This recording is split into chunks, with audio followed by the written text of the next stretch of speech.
Methadone has about 5 decades of evidence behind it and works very well. If a patient with opioid use disorder is initiated on methadone, the likelihood that they are going to be active in treatment at 6 months is 7 in 10. So that's 70% still active in treatment, still receiving medications at 6 months. The likelihood that they will continue on in treatment for 3 years goes to 56%. So that's still pretty high, pretty robust. Nothing's a silver bullet. Everything needs to be constantly minded, but that has the best evidence. It gets a lot of stigma.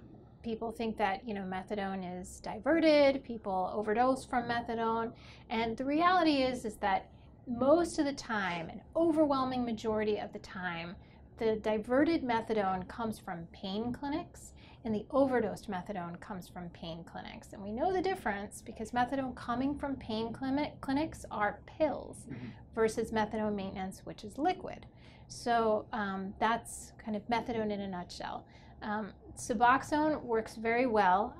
It is written by prescription in a doctor's office, and the rate of staying in treatment at 6 months, so the rate of success is 60%, right. So 6 in 10. That can work very well.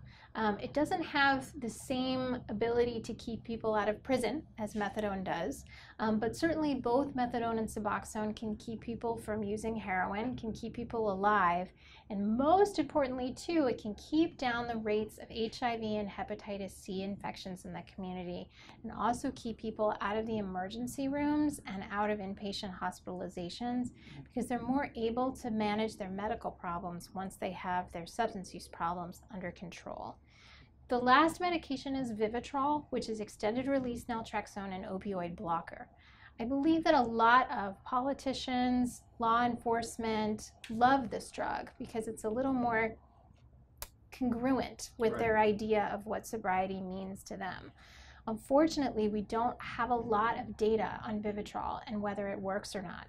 Preliminary data doesn't look so great for people with opioid use disorder. Not a whole lot of people will show up for their follow-up injections. So the rate of keeping people in treatment at 6 months is about 1 to 3 in 10. It's almost as low as if you never got any medication-assisted treatment at all. Now that's for all comers. That's not for everyone. And I think that for some people who have had extended periods of drug-free, that it could be a great medication for them, and people need to be individually assessed.